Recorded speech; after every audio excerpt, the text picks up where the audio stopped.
Thank you so much. I'm sure that there's a lot of takeaway that we've got from this session, and it was really wonderful.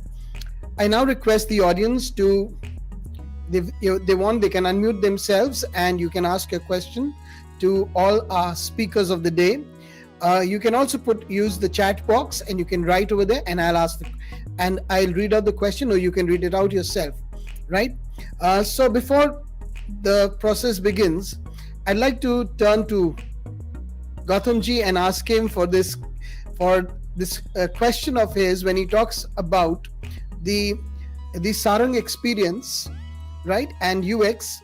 When we're talking about that, I would like to know, how do you actually get children to innovate? Because you're always talking about innovation and collaboration. So exactly how do you motivate them to innovate, and at what stage do you encourage it? Unmuting. So like we go one question, one answer, right? Like that only, right? Okay. I think see that question comes from the idea that we have to teach children. I think Pooja has already mentioned that children are innovative. I mean, not children. I mean, if you take our DNA, innovation is already there built in.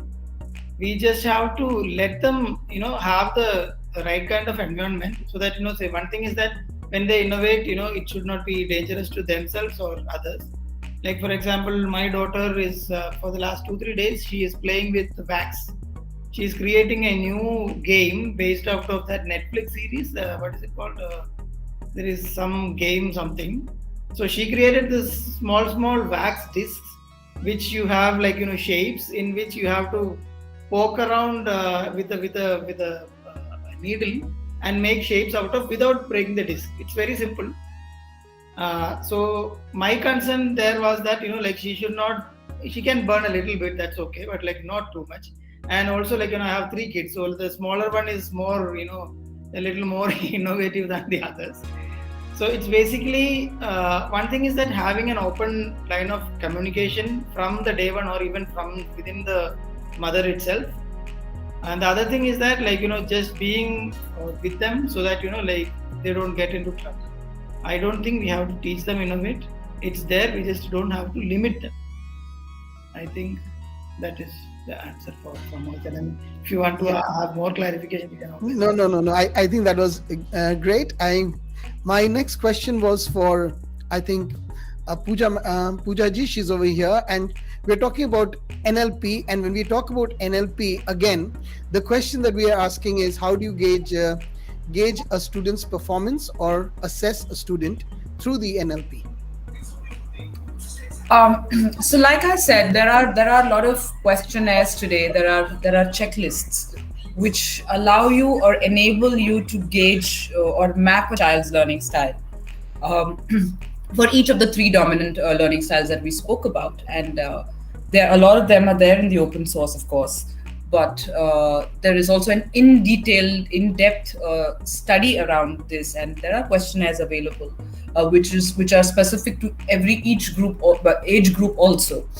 So what the kind of questionnaire or the kind of assessment I would do for my grade 3 child that differs from my grade 7 child, because by then not only has have you grown chronologically or biologically, but your environment and the stimulus response relationship that you have with the environment also starts getting conditioned. You start acquiring certain things, which is why it changes from a certain age to the other. And to answer your question, yes, there are several checklists available, and they're there in the open source, and then they're also there when you do your in-detail study of neurolinguistic programming. Thank you. That's wonderful. And my next question, naturally, it comes to Dharan, who spoke so well about natural building. Now, my question over here is, when we talk about natural building and when we actually do natural building, do you think we will occupy more space? And if we occupy more space, will we, diminish our natural resources, for example, the forest area, and will we occupy more?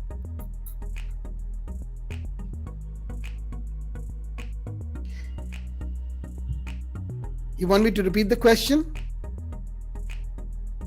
Yeah, I understood it, Charles. Yeah, Yeah. thanks a lot. It's a wonderful question. That has been many people have been asking.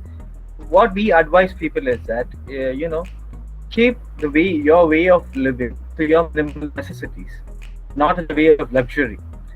Uh, Necessarily, what needs to be sustainable has to be done, and that many people have been showing and proving what and how the way of sustainability leads to actually. And as far as space occupancy is considered, natural building, when everyone think it's just like mud homes and thing, just small huts and everything. No, it is not the way that is. We have built palaces and we have built multi-story homes that are seen still around in the southern part of Tamil Nadu and Kerala also. And there is 11-story apartment complexes. I'm talking about a huge city in Shibam, Yemen. So there are, within a small radius of city, 700-year-old city, there are still around 7,000 people. So it's not, we are not going to deplete anything. As Gandhiji told, nature has everything for man's need, but not for man's greed. That is the way Agreed. we keep our things. Yeah. Thank you. Yeah. So thank you so much. And I think we are running out of time right now. Thank you for being with us. I'd like to thank all the audience for being over here, and especially our three speakers, Ms. Pooja Joshi ji, Gautham ji, and Dharan, for this wonderful enlightening session. I'm sure there'll be a lot of takeaways from here, as well as I'm sure we will be connecting with each one of you so that we can even enhance our knowledge. So thank you, everyone. And one second, someone has raised a hand. Right. There has been a Yes. question from Yes. RC. Yeah. I would like to answer Sure, that. sure. I'm sorry. Yes, please. No problem. Please go ahead. So it's like the question is, living in a city like Chennai, where can we find localized? See, natural materials need not be localized. Mud has to be available in your land or in your local region. But nowadays, the urban context is so much huge and so much vast that we don't find even a good tree.